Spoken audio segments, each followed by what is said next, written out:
여러분 안녕하십니까? 사주 장명가 장세진입니다. 우리의 삶에서 가장 절실한 것이 돈이 아닌가 생각합니다. 어떤 시기는 돈이 들어오되 금방 빠져나가기도 하고, 어떤 시기는 가뭄에 가랑비 오듯 조금씩 찔끔찔끔 들어오지요. 이런 경우는 나뿐만이 아니라 모든 사람에게 적용되긴 하는데요. 어떤 운이 들어오느냐에 따라 이런 상황이 결정된다고 봅니다. 오늘의 영상은 여러 운 중에서 돈이 들어올 때와 나갈 때를 사주학적 입장에서 살펴보겠습니다.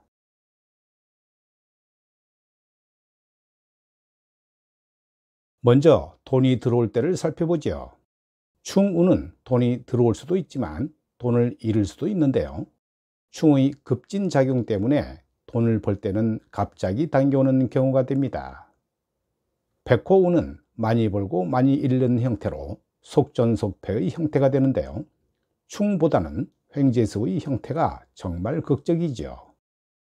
이는 마치 로또 당첨된 것처럼 급변사에 해당하기 때문인데요.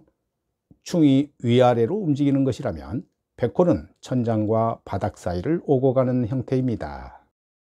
괴강도 백호와 비슷하지만 속도가 다른데요.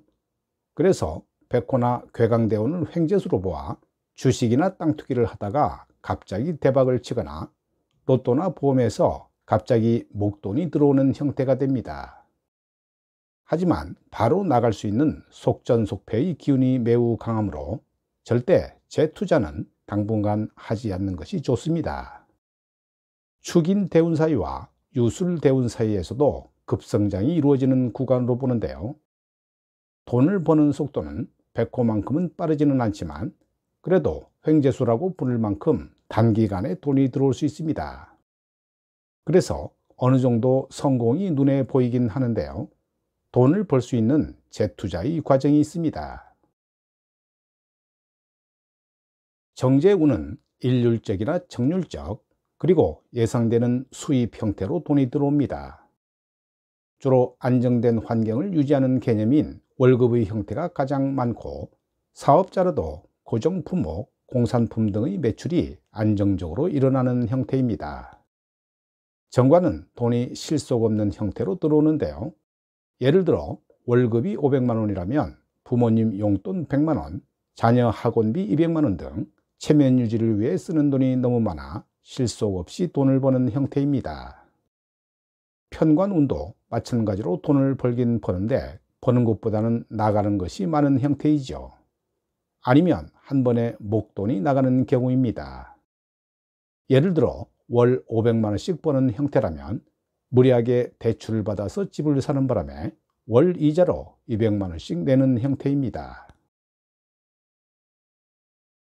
오랜 기간 지난 후에 돈을 버는 형태도 있죠. 인성과 비겁이 주로 그런데요. 특히 인성은 더욱 갑갑하게 돈을 법니다. 주로 권리, 이권, 자격 면허, 수수료, 기술료 형태로 돈을 버는데요. 그러다 보니 인성은 오랫동안 뜸들이는 과정이 필요해서 돈 버는 게 제일 고통스럽지요. 인성이 돈 버는 것을 보면 오랫동안 현금이 묶여 있다가 한 번에 버는 형태이거나 아니면 순간적으로 현금을 낚아채는 형태가 많습니다. 그 중에서 편인이 난이도가 가장 높지요. 비겁은 계속해서 재투자를 해야 돈이 들어오는데요. 예를 들어 내가 돈을 벌기 위해 동업작업을 대하고 내 시설물에 시설 확장 투자를 해야 하는 식으로 내 돈을 넣어야 돈이 벌립니다. 그래서 당장 돈이 벌리는 형태가 아니라 시간의 뜸을 좀 들여야 하지요. 인성대운과 비겁대운은 돈을 못 버는 것이 아니라 뜸을 들이느라 현금의 유동성이 불안한데요. 실력자나 능력자만이 버틴 후에 돈을 버는 것입니다. 세운에서는 당해년도에 돈을 버는 것이 아니라 몇 년에 걸쳐 뜸을 들여야 하지요. 특히 비겁 세운은 돈을 못 버는 시기는 아니고요. 벌긴 버는데 재투자를 하느라 당장은 현금이 부족한 것입니다. 지금부터는 돈이 나갈 때를 알아봅니다. 충이나 백호는 손재수도 되고 재물성취도 되는데요. 투기나 사고 등으로 재물이 들어오고 나가는 형태인데, 들어오고 나가는 것도 굉장히 급진적이지요.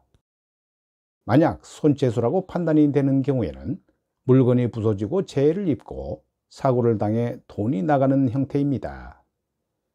형살과 천라지망 편관운은 손재수가 되기도 하고 재물성취가 되기도 하는데요. 난이도가 100호만큼은 아니더라도 그래도 꽤 높은 편이라 주로 손재수일 가능성이 높지요.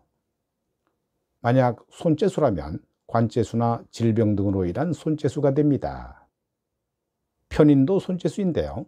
주로 사기를 당하거나 문서계약에 실수가 발생하는 손재수이지요. 아니면 무리하게 확장을 하다가 목돈이 묶여 발생하는 손재수일 수도 있습니다. 상관은 편법을 조장하는데요. 본인이 편법을 저지르면서도 편법인지도 모르죠. 그래서 실수가 자주 발생하는데요. 눈 뜨고 코 베이는 형태라 본인이 무슨 실수를 했는지도 잘 모릅니다. 계획성 없이 무식하게 일만 벌이고 뒷수습을 못하는 형태인데요. 따라서 손재수가 발생할 때에는 거의 실수나 무리수에 의한 손재수입니다. 겁재도 손재수지요. 겁재는 상관과 다르게 내가 실수하는지를 알고 있는데요. 하지만 투기성이나 요행에 의한 무리수를 둔 것이고 그러면서 편법도 추구합니다. 비견은 손재수라기보다는 투자에 가까운데요. 미래를 보고 투자하면서 인내하는 모습이므로 손재수와는 다소 양상이 다릅니다. 그냥 돈이 많이 나가는 시기 정도이지요. 왜냐하면 비견은 계획에 의한 지출이 되고 겁재는 계획에 없던 지출이라는 점입니다.